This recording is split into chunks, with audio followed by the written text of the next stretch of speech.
우리 계속 성경 읽기와 함께 성경 전체적인 한 권 한 권 개관들을 같이 함께 살펴보고 있습니다. 지난 가을부터 시작해서 신약 성경, 그리고 이번에 계속해서 구약까지 계속 같이 함께 보고 있는데요. 제 나름대로 생각은 지금 금요일 날 제가 설교를 해서 은혜 받는 시간이라기보다는 우리가 성경을 하나하나 배경들을 좀 살펴서 여러분들이 앞으로 성경 읽기를 할 때 이 성경은 배경이 어떻게 되지? 라고 하면 우리 유튜브 우리 교회 채널에 들어가시면 예전에 했던 건데 우리 빌립보서는 배경이 이렇구나, 이런 배경을 알고 성경을 읽으면 훨씬 도움이 되겠네. 그래서 영상들을 좀 찾아보기도 하시고, 그래서 사실은 이런저런 많은 자료들이 있지만 제가 이제 이렇게 저렇게 좀 정리를 해서 우리 성도님들에게 꼭 반드시 알고 계시면 유익한 그런 부분들을 좀 정리해서 말씀을 드리고 있습니다. 그래서 여기는 뭐 숫자적으로 조금 오류도 있을 수 있고, 제가 무슨 성경 학자가 아니기 때문에 여러 가지 2000년 전, 어떻게 보면 구약 성경 3000년, 4000년 전 내용들을 유추해서 많은 학자들의 어떤 공통적인 내용들을 우리 성도님들에게 좀 전달하려고 하는 부분이어서 조금 틀린 부분들도 있을 수 있지만 전체적인 흐름을 전달하기 위해서 함께 하는 겁니다. 그래서 그렇게 이해를 해주시면 좋겠고요. 우리가 11월 달, 12월 달 두 달은 이제 마지막 남은 선지서를 같이 함께 읽게 됩니다. 이 순서는 여러분들이 그 성경 개관에 대한 어떤 책은 우리 나영호 목사님이 쓰신 책도 있어서 되게 도움이 많이 돼요. 저도 그걸 많이 참고하는데 그거는 히브리 성경의 순서대로 기록되어져 있어요. 네, 저는 성경 읽기와 함께 해야 되기 때문에 지금 우리가 가지고 있는 성경의 순서대로 쭉 같이 함께 보고 있습니다. 그래서 그렇게 여러분들이 이해를 해주셨으면 좋겠습니다.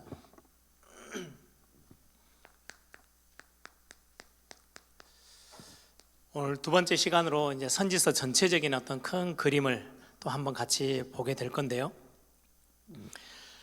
선지서의 특징이 하나 있습니다. 굉장히 중요한 부분인데 반드시 선지서는 뭐를 이해를 하셔야 선지서 자체가 좀 이해가 되냐니까, 시가서는 시대 배경을 그렇게 잘 이해 못해도 예를 들면 잠언, 그 문구 자체가 우리에게 주는 굉장한 중요한 교훈이 있어요. 전도서가 언제 기록됐지?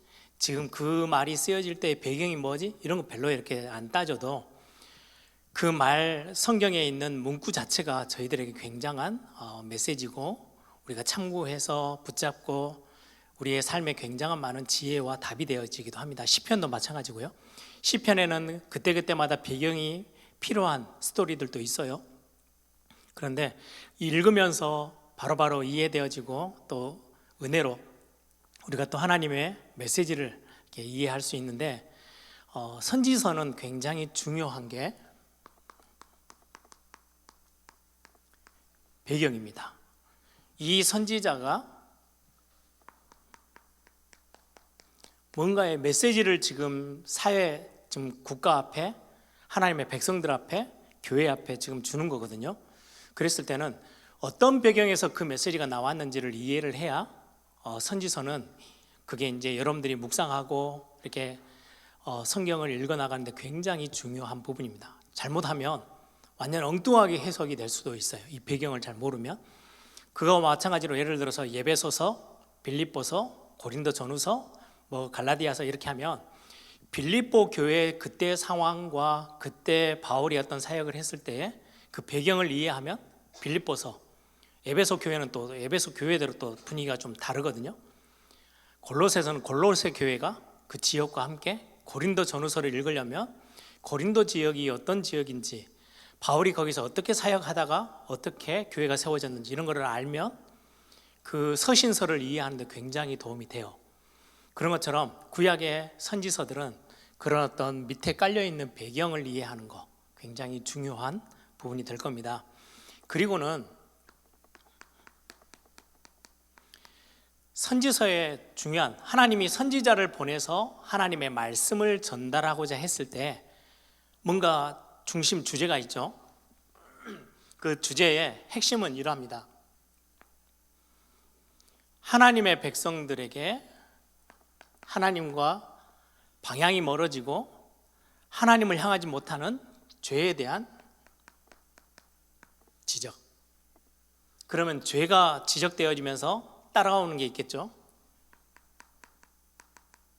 심판을 경고해요. 그럼 이걸로 끝나면 굉장히 무서운 책인데 회개를 촉구합니다. 회개하면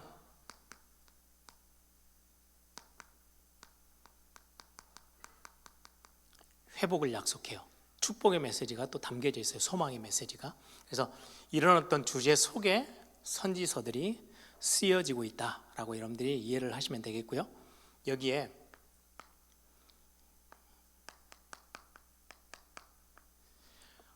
선지서에 따라오는 이중적인 모습이 있어요. 그게 뭐냐니까 첫 번째는 그 시대, 지역, 국가죠. 그 시대에 필요한 그 앞에 응답되어질 하나님이 성취시킬 하나님의 말씀을 그 시대에 주시는 거예요. 그리고는 이게 그냥 그 시대의 것으로 끝나지 않고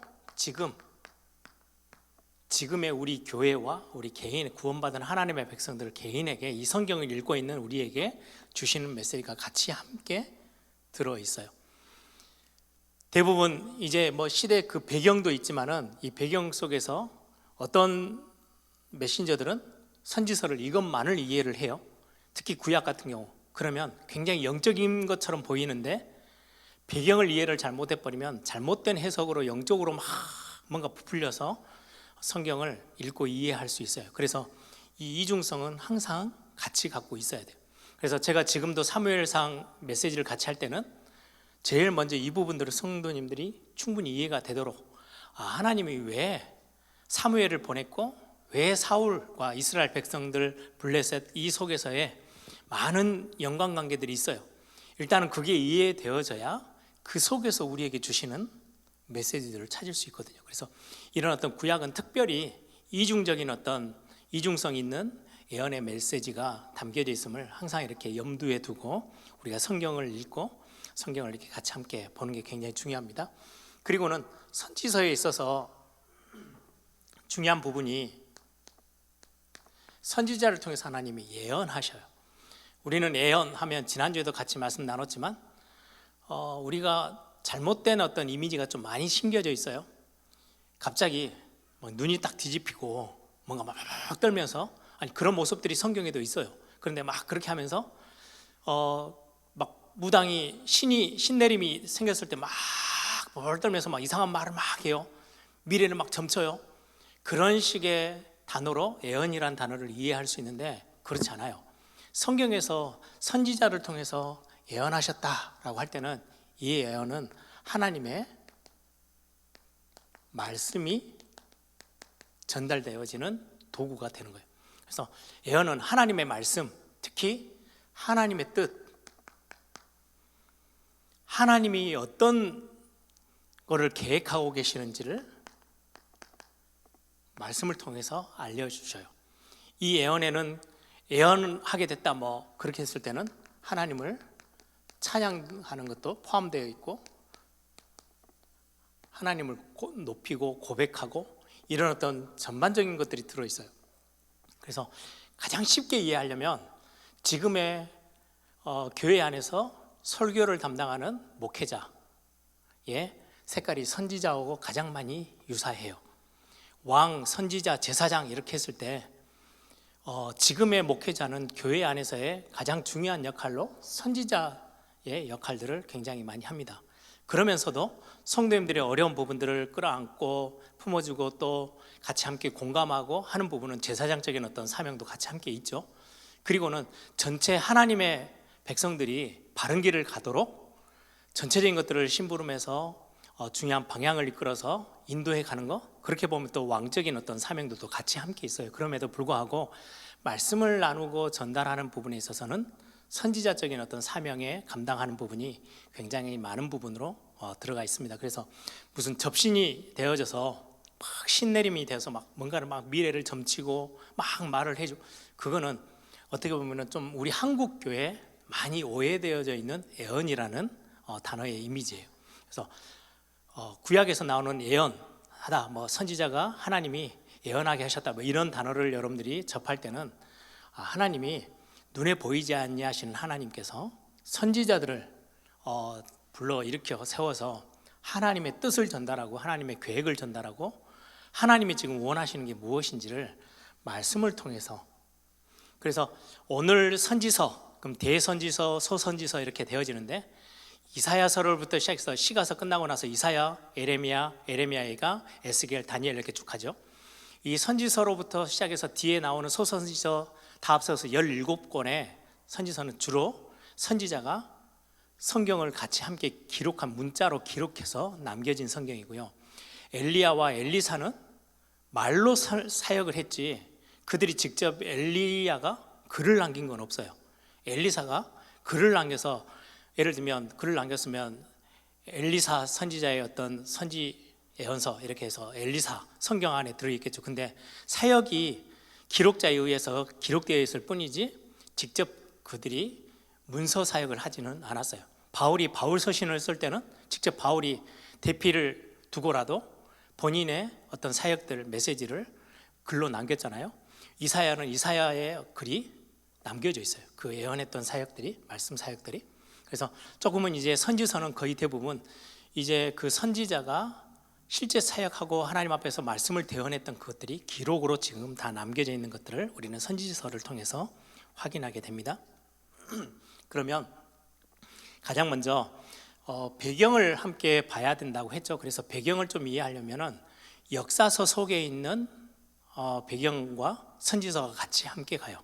그래서 성경 공부를 가르치는 어떤 학자들은 역사서와 시가서가 중간에 끼어 있지만 좀 뒤로 떼고 역사서와 선지서를 같이 이렇게 병행해서 공부하기도 합니다. 왜요? 역사의 배경 속에서 선지자들이 활동을 했기 때문에, 그러면 훨씬 더 이해가 쉽기 때문에 그렇습니다. 그러면 몇 가지를 좀 같이 확인해 볼게요.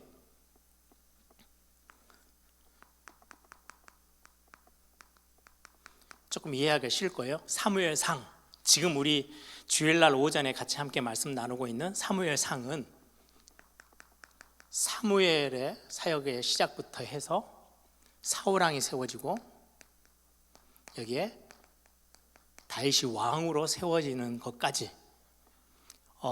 기록되어져 있어요. 그리고는 사무엘하는 사울의 죽음, 그리고는 대부분이 다윗의 사역들이 기록되어져 있습니다. 그리고는 열왕기상에는 이제 열왕기상과 열왕기하가 있겠죠. 솔로몬 사역으로부터 시작해서 왕국이 분열되어져요. 그리고는 거의 대부분 사무엘 하에는 이 왕국의 분열에서부터 쭉 나오다가 멸망까지, 이 멸망의 역사가 열왕기상 하에 기록되어져 있습니다. 그리고는 또 하나 역사가 기록되어 있는 게 있죠. 역대상, 역대상하. 역대상하는 거의 남유다 중심의 사역들이 기록되어져 있어요. 그런데 똑같은, 예를 들면 여기 열왕기상 하에도 남유다의 왕들이 기록되어 있거든요. 이제 근데 역대상 하에 남유다의 어떤 기록들은 어디에서 좀 차이가 나냐니까요. 보통 역대기를 기록했다라고 추정하는 이 기록자가 누구냐니까, 포로 시대 이후에 수르바벨과 함께 돌아와서 성경을 가르치고 백성들에게 말씀을 전달한 에스라, 학자 에스라가 역대상하, 역대기를 기록했을 거다라고 대부분의 학자들이 입을 모읍니다. 그래서 이 역대상하는 분위기가 어떻겠어요? 여기는 이스라엘 남북의 멸망이 열왕기 상하에 기록되어져 있어요. 역대상하는 똑같이 남유다의 멸망이 기록되어져 있는데 실수한 왕보다 칭찬받는 왕의 기록이 훨씬 더 많은 양으로 기록되어져 있어요. 왜냐하니까 이미 멸망해서 포로 시대 70년을 거치고 이제 포로에서 귀환해 들어오는 하나님의 백성들을 향하여서 굉장한 희망에 대한 메시지를 주는데, 봐라, 하나님의 말씀대로 순종하려고 했던 왕, 이 왕 때 하나님이 어떻게 축복했는지 봐. 그럼 너희들이 이제 포로에서 돌아왔지. 너희들이 하나님을 전적으로 바라보고 의지하고 하나님의 말씀을 의지하면 하나님은 지금 우리는 굉장히 어려운 시대 포로에서 돌아와서 뭔가를 막 이제는 새롭게 시작해야 될 그때지만 하나님은 이 나라에 엄청난 소망과 희망을 하나님 부으실 거야. 그래서 여기는 거의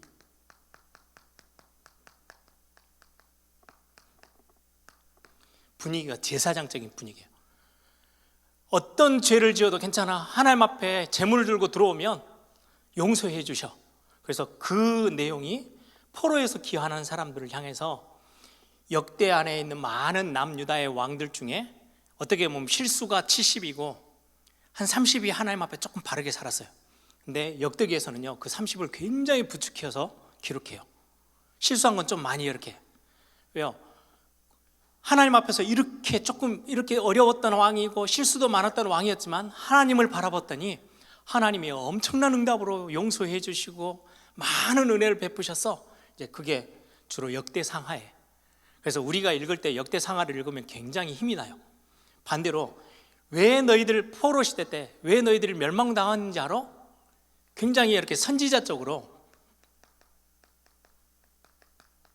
선지자적인 기록으로 탁탁 꼬집어서 이야기를 해요. 그래서 유다 왕들 중에도 실수한 것들을 정확하게 다윗의 실수도 탁탁 적어요. 왜요? 이런 것들을 놓치니까 너희들이 하나님의 뜻에서 어긋나니까 말씀을 잘못 붙잡으니까 이렇게 너희들이 지금 멸망에까지 오지 않았냐. 바르게 우리가 하나님 앞에 다시금 제대로 서야 해.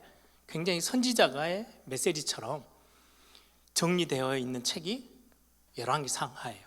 그래서 이 두 개가 조금 분위기가 똑같은 왕들의 기록인데 기록의 어떤 관점 자체가 좀 다른 거죠.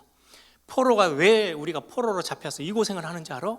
이거를 기록하고 있다면 포로에서 이제 귀환해서 굉장한 희망과 회복과 소망의 메시지가 역대상하에 기록되어 있어요. 그래서 이런 분위기를 알면 역대상하 메시지를 읽으면 굉장히 찔림이 많은데요. 열왕기 상하는 역대기를 읽으면 그래, 다시 일어날 수 있구나. 이런 어떤 희망들이 굉장히 많이 담겨져 있는 성경이기도 합니다. 이런 어떤 배경들을 알면 성경을 이해하기가 훨씬 쉽겠죠. 그러면 우리가 전체적으로 이제 선지서들을 좀 함께 보겠습니다.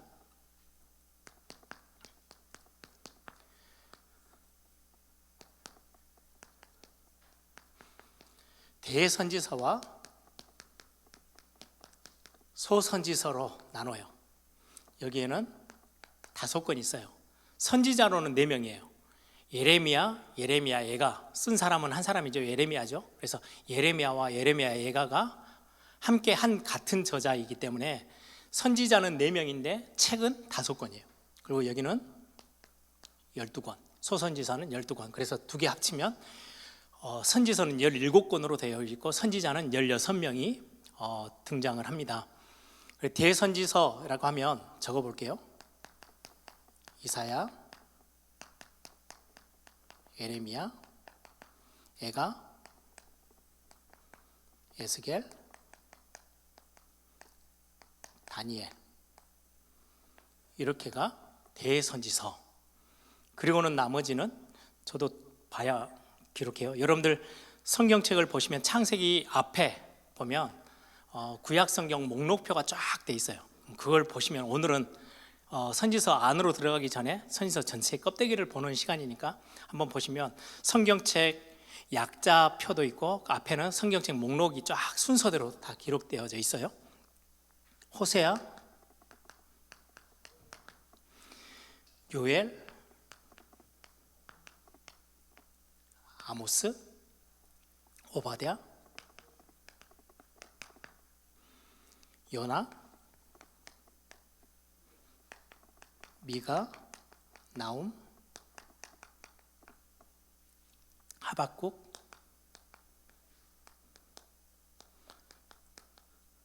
스바냐,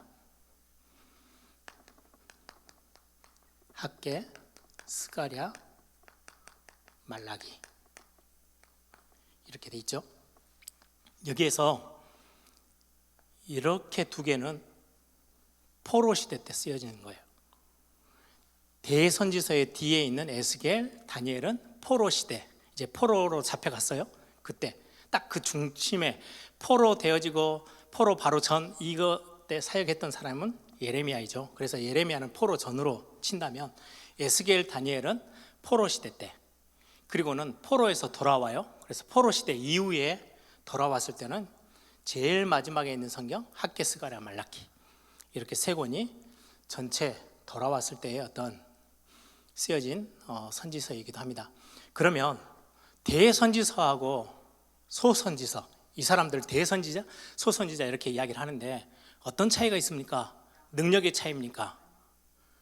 아니면 뭐 굉장히 하나님 앞에서 크게 쓰임 받았던 사람이고 여기는 잠깐 쓰이고 끝났습니까? 뭐 이런 수준의 차이는 아니에요.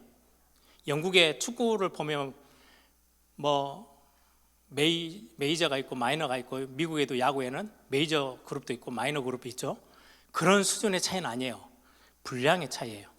성경에 이사야, 예레미야, 에스겔, 다니엘은 성경 양이, 기록된 양이 엄청나게 많아요. 그래서 그 양이 많은 책들을 앞에다 두고 대선지서라고 기록하고 분량이 많아서, 그리고는 어떤 거는 성경에 뭐 3장 뭐 이렇게만 있는 것도 있거든요. 굉장히 짧게 기록되어 있는 선지서들이 있어요. 그것들이 주로 소선지서에 포함되어져 들어갑니다. 그러면 전체적인 그림 속에서 좀 도표를 하나 제가 그려보겠습니다.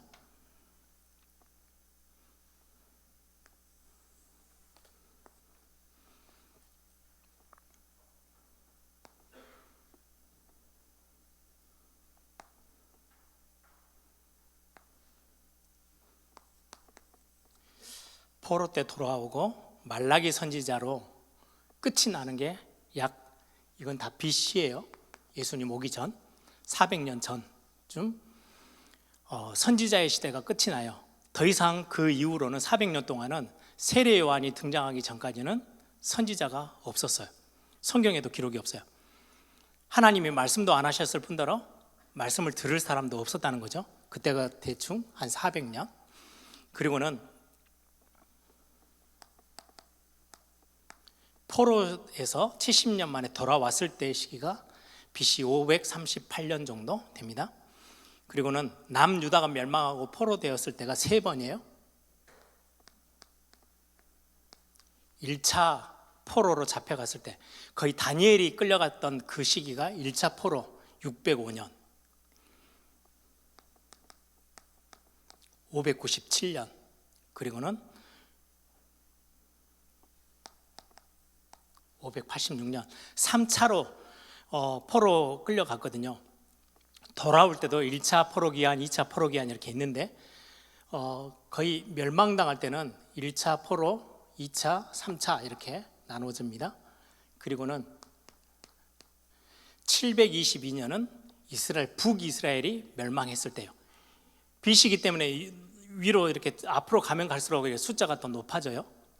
그리고는 여기에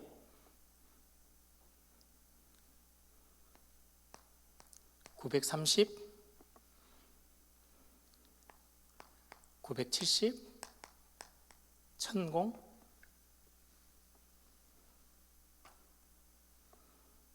1010, 그 다음에 이렇게 됩니다. 이거는 어떤 숫자냐니까 사울이 왕으로 등극해서 40년간, 그리고는 다윗 40년간, 그리고 솔로몬 40년간, 거의 왕으로 통치하는 시기가 거의 똑같아요. 40, 40, 40. 그래서 930년에 솔로몬 이후에 나라가 반으로 쪼개지죠. 위쪽 북이스라엘은 10지파를, 그리고는 남쪽 밑에는 남유다는 2지파를. 처음부터 요셉이 형들이 지금 12명이잖아요. 그 형제가 12명인데 요셉이 11번째예요. 밑에 동생은 베냐민이고, 그래서 남유다는 유다와 베냐민 중심으로만, 그리고 나머지 위에 형들 그 지파 이름들은 북이스라엘로 이렇게 똘똘 뭉치죠. 사실은 솔로몬 때 갑자기 갈등이 생겨가지고 10지파는 똘똘 뭉치고 2지파가 남유다로 모인 게 아니고요, 옛날부터 어떻게 보면 요셉 시대 때부터 위에 형들은 형대로, 그리고 요셉과 베냐민은 또 조금 그때부터 많은 갈등들이 있었어요. 그런데 다윗 시대 때는 굉장히 힘이 있었어요. 사울 때는 베냐민 지파 사울이 왕이 되긴 했지만 나머지 10지파가 막 똘똘 뭉치고 막 그러지는 않았어요. 뭔가 모르게 삐떡삐떡 하고 있는데 다윗이 굉장한 강력한 왕이 되다 보니까 말을 못한 거예요. 솔로몬 때는 부강한 나라가 됐어요. 굉장히 많은 재물과 나라가 굉장히 부유했던, 그러다 보니까 별로 이렇게 그런 갈등이 할 필요 없죠. 그런데 솔로몬의 아들 여로보암이 굉장히, 솔로몬의 아들 르호보암이 그 아버지의 그 뭔가의 힘을 가지고 백성들을 굉장히 압박했어요. 그러다 보니까 불평불만이 막 나와요.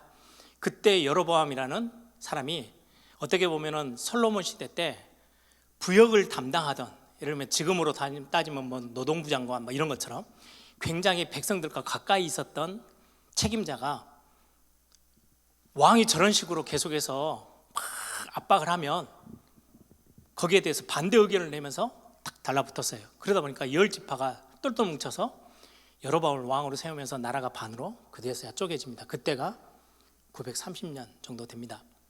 그러면 북이스라엘이 멸망되어지고요,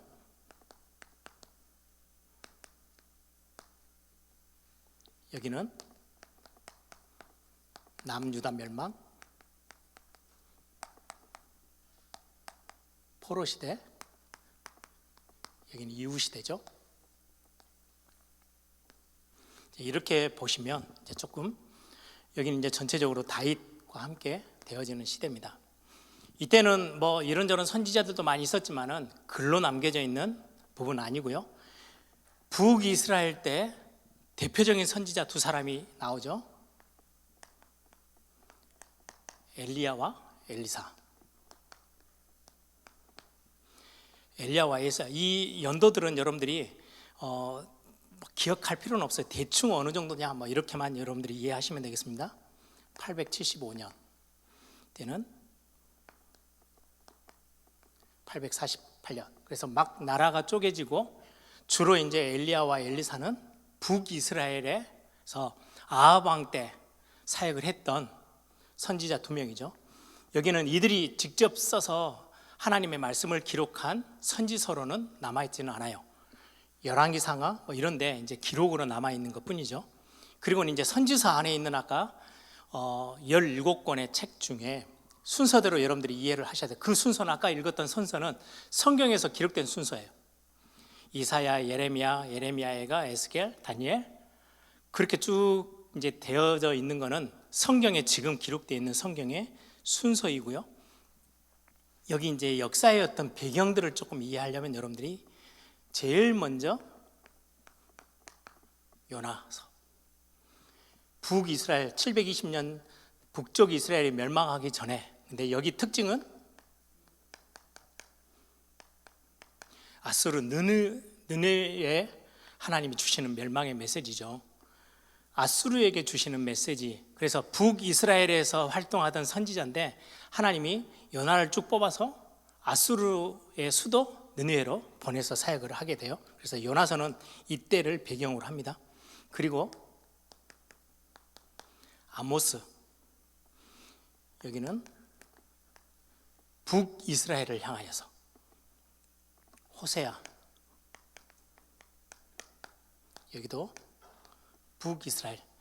이 두 선지자만이 북이스라엘을 향하여 하나님의 말씀을 전달하는 선지자예요. 요나는 북쪽 출신이지만 요나서 내용은 전부 다 느느웨에 대한 메시지이죠. 그리고는 이게 간접적으로는 북이스라엘을 향해서 니느웨를 봐, 하나님도 모르는 저 백성들이 하나님의 말씀이 심판의 메시지가 떨어졌을 때 다 죄를 뒤집어쓰고 하나님 앞에 회개하는 행동을 취하지 않냐. 근데 너희들은, 하나님, 정작 너희들은, 하나님의 백성인 북이스라엘 너희들은 뭐하냐?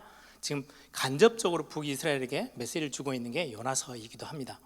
그리고는 이 시대 때 북이스라엘이 멸망당하기 전, 그래서 그때 당시 선지자로 이사야,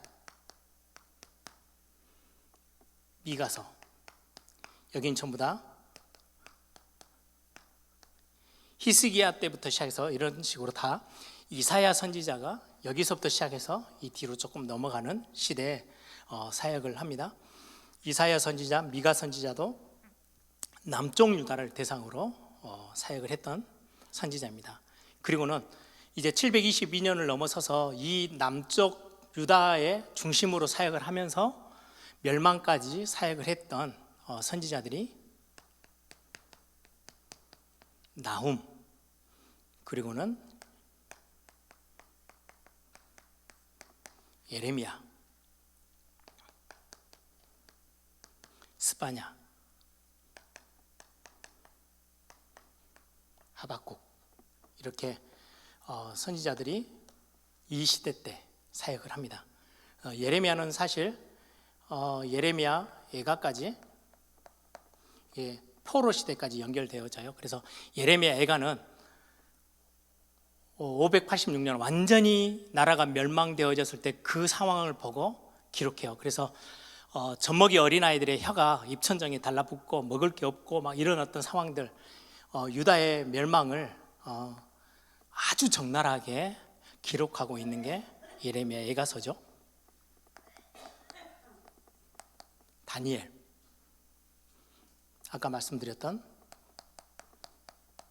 에스겔, 이 두 권은 포로 시대 때 포로된 이스라엘 백성들을 향하여서 하나님의 메시지를 담아 두셨어요. 다니엘은 주로 이제 정치적인 어떤 메시지가 많고요. 에스겔서는 굉장히 언약적인 책이에요. 그래서 성경 자체를 언약이라는 관점으로 성경을 이렇게 성경 신학적으로 보는 분들은 에스겔서에 있어서는 굉장히 중요한 책이 되기도 합니다. 그리고는 포로 시대 때 돌아와서는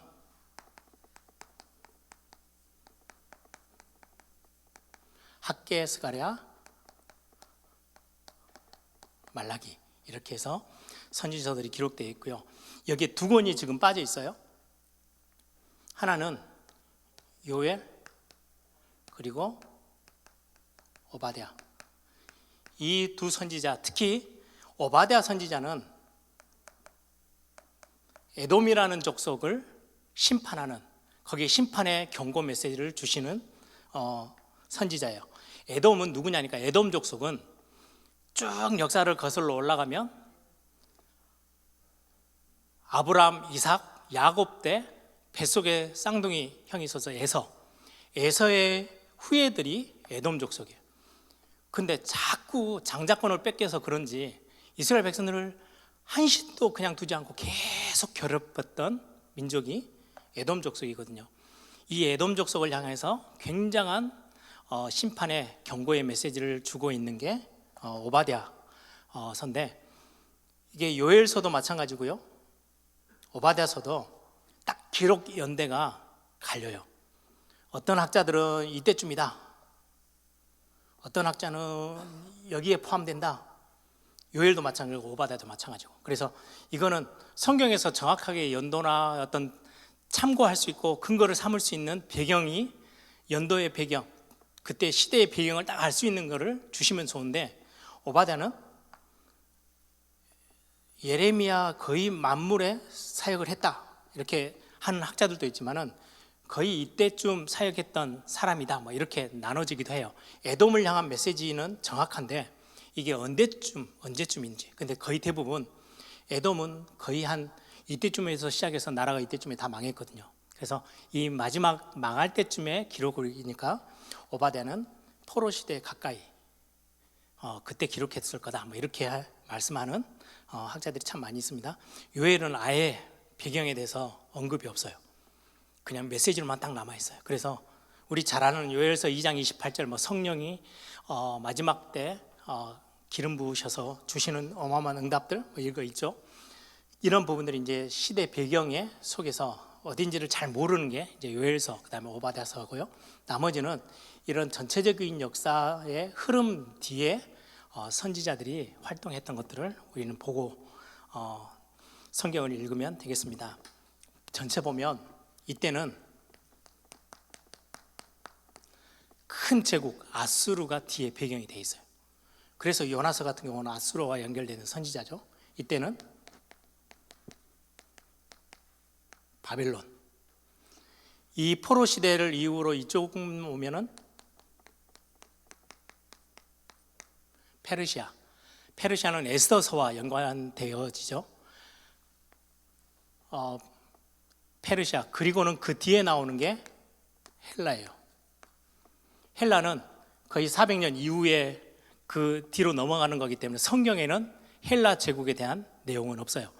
거의 헬라의 어떤 많은 영향력권 안에 있는 사람들은 신약 성경의 서신서에 기록되어 있고요. 그리고는 신약 성경이 배경되어지는 로마. 그래서 아수르, 바벨론, 페르시아, 헬라, 로마는 대제국의 중심이고, 아수르 앞에는 지금 우리가 보고 있는 블레셋, 그리고 그 앞에는 애굽, 뭐 이런 어떤 큰 나라들을 배경으로 해서 성경은 기록되어져 있습니다. 그래서 여러분들이 이 도표를 한번 쭉 보시면서 나중에 이 배경에 나중에 이제 한 권 한 권 할 때는 조금 더 설명을 드릴 거예요. 이런 시대 속에 이 선지자가 활동을 했구나. 그래서 여기는 순서대로가 아니죠. 막 섞여요. 그래서 여러분들이 그냥 성경을 읽다 보면 이 도표가 딱 뭔가 좀 섞여 있구나라고 이해가 안 되고, 성경을 읽으면 갑자기 시대가 앞으로 갔다 뒤로 갔다 막 뒤에서 완전히 꼬여 있어요. 성경은 순서대로, 시대의 순서대로 기록한 게 아니고 분량의 어떤 순서와 함께 대선지서들을 먼저 앞에 두고 소선지서를 뒤에 기록을 해놨기 때문에 그 순서대로 읽다 보면 시대가 이리 갔다가 저리 갔다 막 이렇게 할 수 있어요. 그래서 대략적으로 이런 순서로 선지자들이 활동을 했구나, 여러분들이 이해를 하시면 성경 읽기에 훨씬 더 도움이 될 겁니다. 마지막으로 저는 이걸 보면서 마지막 말라기 선지자 이후에 400년 이후, 거의 432년쯤 사역을 시작했던 선지자가 말라기 선지자인데요, 이 이후에 보면 선지자가 없어요. 활동이 기록되어 있지 않아요. 있었는지 없었는지도 몰라요. 왜? 기록이 없으니까. 근데 여기에는 아무튼 멸망을 했든 어쨌든 선지자들이 활동을 했잖아요. 이걸 보면서 지금 우리 신앙생활에 조금 적용을 한다면, 여러분들이 말씀을 듣든 안 듣든 말씀을 전달해 주는 교회가 있다는 것은 진짜 복이에요. 말씀이 전달되지 않고 말씀을 듣지 못한다면 굉장한 암흑시대 속에 있는 거죠. 그래서 여러분들이 신앙생활하면서 말씀을 듣고자 한다면 그것처럼 큰 축복이 없어요. 말씀을 여러분들에게 나는 듣기 싫어 이렇게 하는데도 말씀을 전달하는 사역자들이 이 시대 앞에 있고 교회가 있다? 엄청난 축복이에요. 이게 말씀을 전달해 주는 사람이 없고 말씀을 들으려고 하는 사람이 없는 시대가 가장 암흑기 중에 암흑기였거든요. 그래서 말씀이 주어지는 거, 그래서 여러분들 우리가 신앙생활 하면서 교회를 통해서 말씀을 듣고 또 말씀을 듣기를 청종하고 또 말씀에 귀를 기울이는 거, 이거는 굉장한 축복 중에 축복이고, 하나님은 그러면 하나님의 백성들에게 반드시 하나님의 말씀을 통해서 알리고 깨닫게 하실 겁니다. 그래서 성경은 지금은 구약 성경 시대처럼 누군가가 막 이렇게 하면서 막 하나님의 말씀을 예언하는 사람이 없어요. 정확하게 성경을 전달해 주면 돼요. 그래서 성경 66권으로 딱 문이 닫혔어요. 하나님은 예언의 말씀을 끝을 내셨어요. 그리고 이 성경 66권으로 모든 하나님의 교회와 하나님의 백성들을 다스리셔요.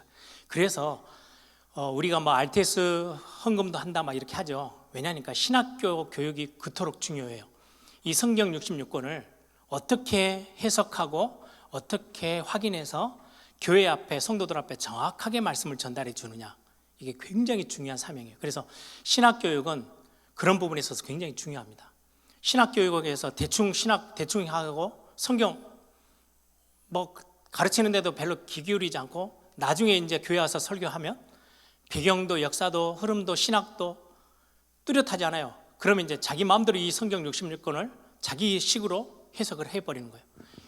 배경도 잘 몰라요. 이중적인 분명한 메시지가 있는데 이거 다 없애버리고 영적인 걸로만 막 해석하면, 예전에 분강사들이 그런 어떤 한국교회를 굉장히 유익되게도 했지만 한국교회를 굉장히 어렵게도 했던 시대가 부흥사 시대예요. 신학이 바랐던 목사님들은 신학의 기본은 돼서 성경을 정확하게 해석하고 설교할 수 있지만, 이 신학의 배경이 없이 막 설교를 하면 그냥 영적인 메시지로만 막 가지고 오거든요. 그러다 보면 굉장히 오류적인 메시지가 전달될 수 있어요. 그래서 신학교육은 굉장히 중요한 부분이기도 합니다. 최소의 실수를 좀 줄이기 위해서. 그래서 어떤 신학을 공부했냐, 어떤 신학적인 배경을 갖고 있느냐, 이런 거 굉장히 중요하죠. 그래서 교회가 목회자들을, 또 교육자들을 사역을 맡길 때는 신학적인 배경들을 확인하고 또 신학 교육을 제대로 시켜서 하려고 하는 이유는, 이제 더 이상 뭐 예전 구약 성경처럼 예언하는 선지자가 갑자기 푹 튀어나와 가지고 오늘 하나님이 이렇게 말씀하셨다, 이런 시대는 지나갔어요. 성경 66권을 가지고 하나님의 뜻을 정확하게 전달해 주는 사역이 지금의 사역이기 때문에, 그래서 지금의 선지자적인 역할을 감당을 잘하도록 신학교가 굉장히 중요한 우리의 기도의 제목이 되어지기도 합니다. 그래서 여러분들이 꼭 그걸 아시고 같이 함께 우리 또 신학 공부를 하고 있는 많은 교육자들도 있고요, 또 우리 목사님들을 위해서 성경을 올바르게 이해하고 우리 성도님들에게 교회에 하나님의 말씀을 정확하게 전달하는 그 심부름을 잘 할 수 있도록 여러분들이 기도해 주시면 감사하겠습니다. 이 시간 한번 다 같이 한번 기도하겠습니다. 말씀이 우리에게 들려지고 전달되어지는 시대, 얼마나 복이 되는지 몰라요. 심판을 경고하든 죄를 지적하든 말씀이 우리에게 들려지고 있다는 것은 복된 시간이에요. 말라기 선지자 이후로는 말씀을 전달하는 사람도 없고 들으려고 하는 사람도 없었던 시대, 성경 전체 역사 중에 가장 암묵했던 시대예요. 하나님의 말씀을 들으려고 하지 않고 다 거부했던 노아 시대, 하나님의 말씀이 전달되고 있는데 다 손절했잖아요. 그때 엄청난 재앙의 시대가 되어졌어요. 사사 시대도 마찬가지예요. 하나님의 뜻을 전달하는 사람들의 목소리를 듣지 않고 싶어해요. 자기의 소견이 옳은 대로 뛰어요. 그래서 결국은 시대가 굉장한 암울한 시대가 됐어요. 하나님, 이 시대에 교회 앞에 하나님은 말씀을 주셨는데 제대로 말씀을 붙잡고 많은 성도님과 교회가 이 말씀의 은혜 속에 들어갈 수 있도록 하나님이 축복해달라고 이 시간에 다 같이 한번 교회와 또 말씀 사역자와 말씀을 읽고 또 묵상하는 우리 모든 성도들을 위해서 한번 기도하겠습니다. 살아계신 아버지 하나님, 감사합니다.